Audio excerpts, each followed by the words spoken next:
Dianggap parasit keluarga. Bab 90. Satu hantaman saja langsung pingsan, supaya itu memang kamu. Makanya kamu hanya bisa dapat sisa. Jadi selingkuhan bahkan istri suami orang itu ibarat dapat sisa, kan? Kesal Sofia sengaja berucap lirih. Aku doakan, arwah kamu enggak akan pernah diterima di kehidupan mendatang. Kalaupun iya, kamu hanya bisa kembali hidup jadi binatang yang paling menjijikan. Lirih Sofia masih misuh-misuh. Sayang sini duduk, sebelum ada yang melihat kamu. Sabar adalah emas, sayang. Sebentar lagi, tolong bersabarlah. Sebentar lagi kita pasti bertemu Tuan Mahesa, yakin Kalandra. Baru saja, seorang pekerja datang dan membuat wanita muda itu menemukan Elia. Untung Sofia baru duduk anteng di sebelah sang suami. Sofia pura-pura akan keluar untuk meminta bantuan satpam yang berjaga di depan. Nah itu, kami baru mau cari bantuan, soalnya tuh orang tiba-tiba jatuh, kejang-kejang, tapi kami enggak berani apalagi kalau sampai pegang. Ucap Sofia sengaja berbohong demi cari aman.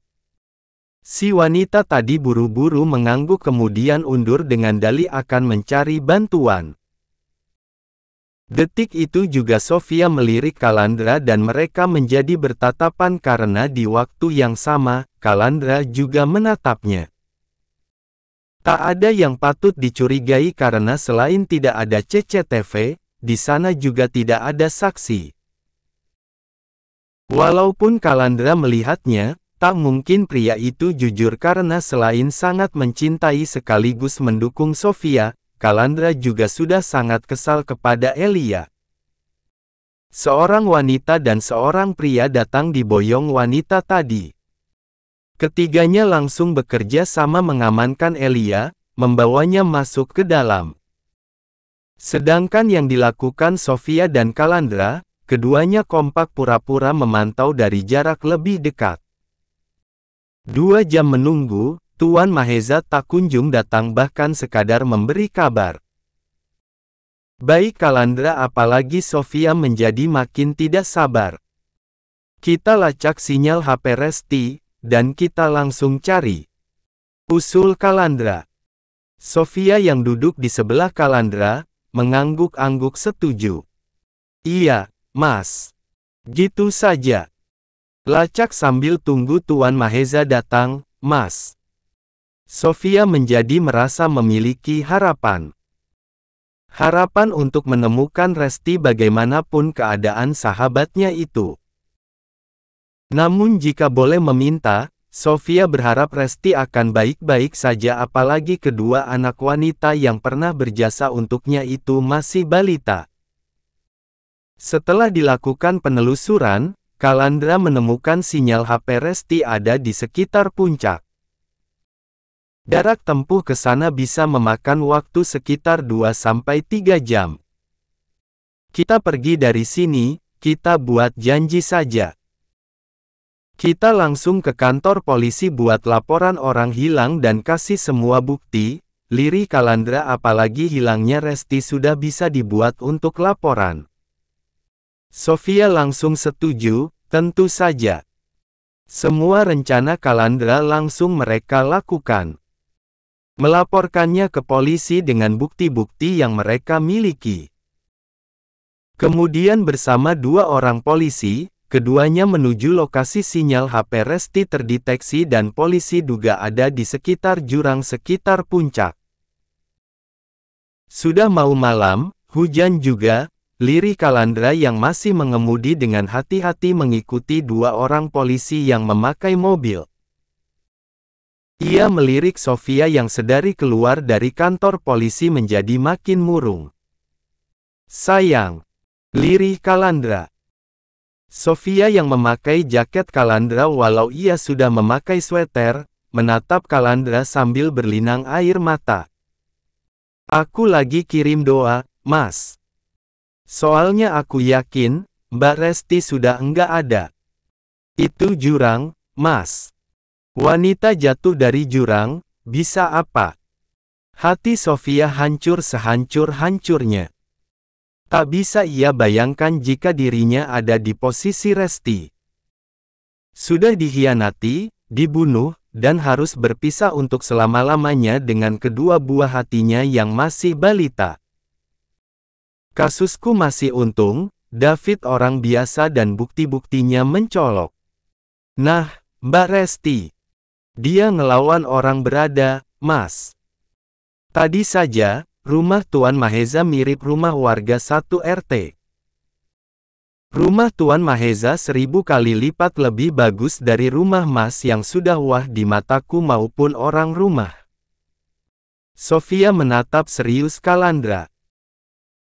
Ia membahas sederet kemungkinan yang terjadi jika kasus Resti diungkap, termasuk itu fakta Tuan Maheza yang bisa jadi menutupnya karena biar bagaimanapun, perselingkuhan yang Elia lakukan dengan Tommy ibarat aib. Bagaimana jika Tuan Maheza memilih enggak ambil pusing, menutupnya dan parahnya, malah menuntut balik? Diwa itu jelas-jelas Elia bahas, Tuan Maheza ada kelainan yang bikin dia susah punya keturunan. Ini aib, kan, Mas? Tuan Maheza bisa jadi enggak mau ini diungkap. Gimana kalau itu sampai terjadi dan otomatis, Resti enggak dapat keadilan? Sofia terus berbicara panjang lebar. Jika itu sampai terjadi, kita yang maju. Aku yang akan urus dan kita viralkan kasus ini.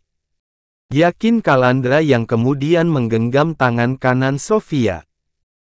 Percaya kepadaku, enggak ada yang bisa melawan hukum sosial bahkan harta dan kekuasaan seseorang sekalipun.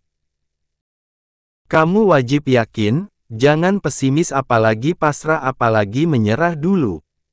Lanjut Kalandra. Sofia langsung mengangguk-angguk kemudian buru-buru menyeka air matanya menggunakan tangan kirinya yang bebas.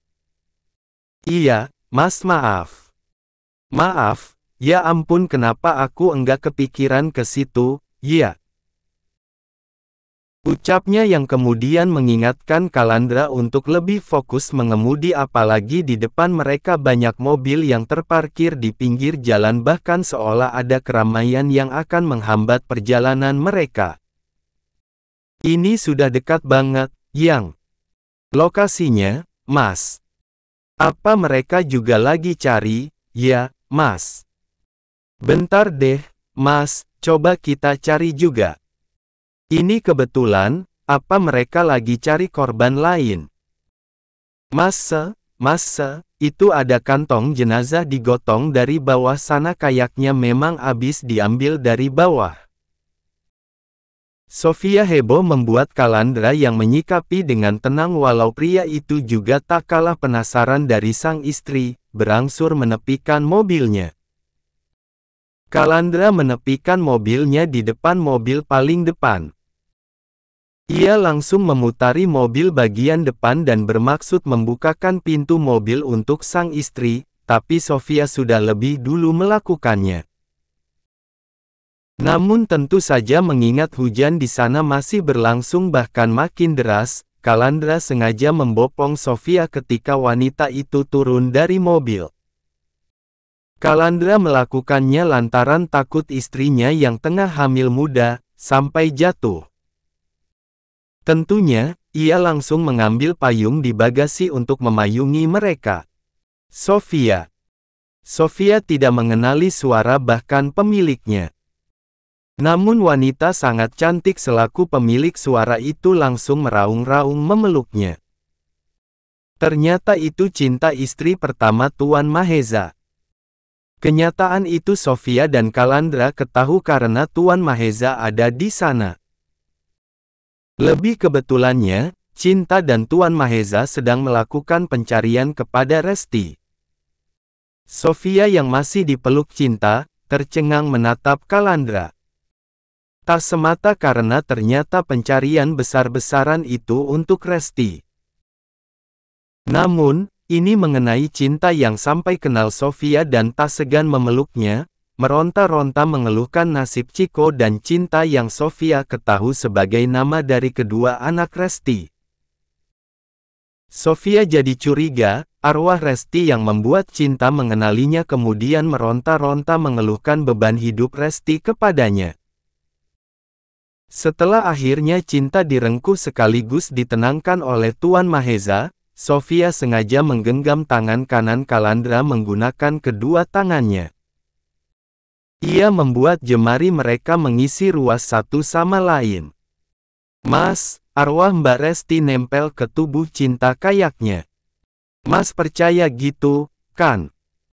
Nyurupin gitu, enggak terima dan belum bisa ninggalin anak-anaknya. Bisik Sofia berbicara intens dan rahasia kepada Kalandra. Kalandra yang menyimak menjadi sibuk berkedip.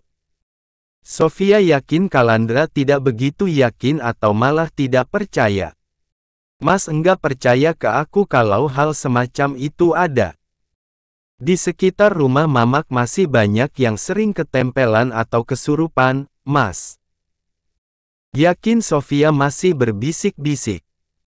Kalandra berangsur mengangguk-angguk. Yang, itu Tommy. Sofia langsung siaga mendengar nama itu disebut. Taflon aku mana, Mas? Gemetaran sekaligus menangis ia menahan emosi. Segera ia membuka bagasi, membawa senjata andalan yang memang sengaja ia siapkan.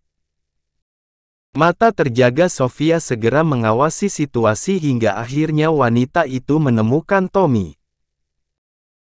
Tommy ada di antara rombongan pencarian dan pria yang tak sampai memakai jas hujan layaknya pencari lain, tampak sangat lemas. Awalnya Tommy menunduk dalam dan hanya sesekali menoleh ke kiri kanan. Namun setelah Sofia menggunakan taflonnya, menggunakannya layaknya raket untuk menghantam kepala Tommy bak bola pimpong, pria itu langsung syok. Tommy yang otomatis terempas, berangsur tersungkur. Kedua tangannya memegangi kepala sebelah kiri yang menjadi landasan penuh emosi taflon Sofia. Apa yang Sofia lakukan langsung mengejutkan semuanya, tapi Kalandra melarang mereka menghentikan. Kalandra membuat semuanya serempak menjadi penonton. Dia suami korban dan dia memang selingkuh. Korban sudah memberi kami wasiat, dan kami sudah melaporkan kasus ini kepada polisi. Suami korban selingkuh dengan wanita lain dan sampai sudah punya anak, jelas Kalandra. Kamu siapa sih? Kesal Tommy masih sibuk meringis kesakitan. Kamu siapa? Kamu siapa? Jangan pura-pura amnesia, kamu, Mas. Kesal Sofia yang memukuli punggung Tommy menggunakan taflonnya. Kalandra langsung terjaga di sisi Sofia karena Tommy kerap melakukan perlawanan. Kalandra tidak mau terjadi hal fatal kepada istrinya yang tengah hamil muda. Dasar suami enggak berguna. Bisa-bisanya kamu selingkuh dan sampai punya anak sama wanita lain, padahal nafkah ke Mbak Resti saja kamu masih di bawah UMR. Mbak Resti sampai jadi tulang punggung keluarga, Mbak Resti sudah kasih kamu 2 anak, anak-anak kalian masih kecil, tapi begini balasan kamu. Kalaupun kamu sampai di penjara, itu belum sebanding dengan luka-luka Mbak Resti yang harus meregang nyawa, belum lagi nasib anak-anak kalian. Sofia masih sibuk menghantam asal Tommy menggunakan taflonnya, tapi hanya sampai situ karena polisi yang datang bersamanya, langsung mengamankan Tommy. Tommy memang sudah langsung lemas karena Sofia menghakiminya dengan brutal.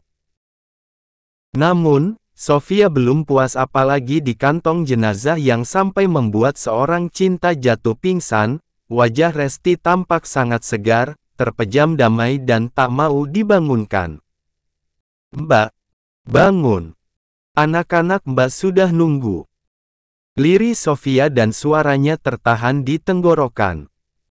Menggunakan kedua tangannya yang gemetaran, ia meraba wajah Resti. Wajah yang menjadi sangat berisi dan Sofia pastikan efek kehamilan sekaligus setelah melahirkan itu terasa sangat dingin. Kedua mata itu tetap terpejam. Tak ada tanda-tanda kehidupan karena semacam napas saja tidak Sofia temukan. Dan memang seperti yang Sofia yakini, Resti sudah tidak ada. Wanita itu sudah pulang dengan damai setelah menjadi korban pengkhianatan. Yang menjadi pertanyaan Sofia, kenapa Resti berikut motornya sampai ditemukan di jurang sana, setelah sebelumnya Resti memberi kabar, seolah wanita itu merasa terancam. Benarkah Resti dibunuh, atau Resti terbunuh ketika sedang mencari barang bukti tambahan untuk mengungkap perselingkuhan Tommy dan Elia? Kalaupun harus mengira Resti malah bunuh diri, Sofia tidak yakin Resti melakukannya. Karena sesakit apapun Resti bahkan itu karena pengkhianatan yang dialami, Sofia yakin Resti masih menjadikan anak-anak sebagai prioritas. Calandra mendekap wanitanya, membawanya menjauh dari jenazah Resti yang diboyong, dibawa menggunakan mobil ambulans untuk menjalani pemeriksaan lebih lanjut. Calandra pun tak sampai langsung bisa bicara dengan Tuan Mahesa karena pria itu tampak tidak bisa diganggu. Tuan Mahesa masih fokus mengurus cinta yang sampai pingsan. Namun tentu saja, Calandra segera mengikuti karena ia juga tidak punya banyak waktu apalagi di rumah Aidan sudah menunggu. Saya akan urus kasus ini sampai tuntas dengan cara saya. Serahkan semuanya kepada saya pastikan, mereka akan mendapatkan hukuman setimpal. Tegas Tuan Mahesa setelah Calandra menjelaskan duduk perkara kasus Resti yang melibatkan Elia. Pertemuan itu terjadi di depan salah satu IGD rumah sakit Cinta dirawat. Rumah sakit yang juga menjadi tempat autopsi jenazah Resti.